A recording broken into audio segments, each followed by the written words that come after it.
दोस्तों, जब भी प्रेम की बात होती है तो श्री कृष्ण राधा के प्रेम की मिसाल सबसे पहले आती है। राधा श्री कृष्ण के प्रेम को जीवात्मा और परमात्मा का मिलन कहा जाता है। श्री कृष्ण को केवल दो ही चीजें सबसे ज्यादा प्रिय थी। वह दोनों चीज भी आपस में एक दूसरे से गहराई से जुड़ी होती। वह थी बांसुरी और राधा। लेकिन किसी को यह नहीं पता कि राधा जी की मृत्यु कैसे हुई। तो आइए जानते हैं। कृष्ण के वृंदावन छोड़ने के बाद से ही राधा का वर्णन बहुत कम हो गया और कृष्ण जब आखिरी बार मिले थे तब राधा ने कृष्ण से कहा था कि भले ही वह उनसे दूर जा रहे हैं लेकिन मन से कृष्ण हमेशा उनके साथ ही रहेंगे। इसके बाद कृष्ण मथुरा आ गए और कंस और बाकी राक्षसों को मारने का अपना काम पूरा किया। इसके बाद प्रजा की रक्षा के लिए श्री कृष्ण द्वारिका चले गए और द्वारिकाधीश के नाम से लोकप्रिय हो गए।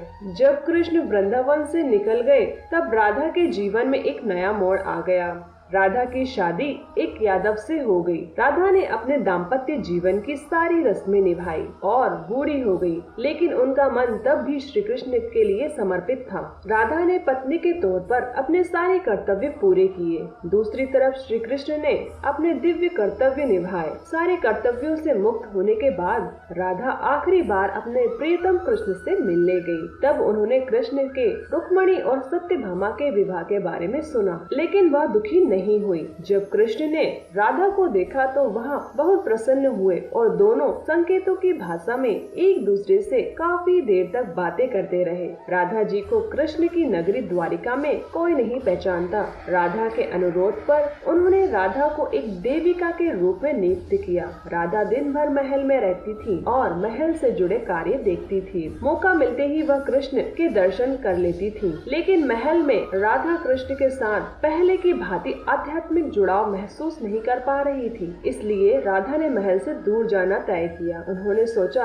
महल से दूर जाने के बाद वह कृष्ण से फिर से आध्यात्मिक रूप से संबंध स्थापित कर पाएंगी। उन्हें नहीं पता था कि वह कहाँ जा रही हैं, लेकिन भगवान श्री कृष्ण जानते थे। धीरे धीरे समय बीता और राधा बिल्कुल अकेली और कमजोर हो गई। उस वक्त उन्हें भगवान श्री कृष्ण की आवश्यकता पड़ी और आखिरी समय में भगवान कृष्ण उनके सामने आए और उनसे कहा कि वह उनसे कुछ मांगे, लेकिन राधा ने मना कर दिया। राधा के दोबारा अनुरोध करने पर राधा ने कहा वह आखिरी बार उन्हें बांसुरी बजाते हुए देखना चाहती हैं। श्री कृष्ण ने बांसुरी ली और बेहद सुरीली धुन में बजाने लगे। श्री कृष्ण ने दिन रात बांसुरी बजाई जब तक राधा आध्यात्मिक रूप से श्री कृष्ण के साथ विलीन नहीं हो गई। बांसुरी की धुन सुनते सुनते राधा ने अपना देह त्याग दिया। हालांकि श्री कृष्ण भगवान जानते थे कि उनका प्रेम अमर है, इसके बावजूद भी राधा की मृत्यु बर्दाश्त नहीं कर सके और कृष्ण ने प्रेम के प्रतीकात्मक के रूप में बांसुरी छोड़कर झाड़ी में फेंक दी। उसके बाद श्री कृष्ण जीवन भर बांसुरी या कोई अन्य वादक यंत्र नहीं बजाया।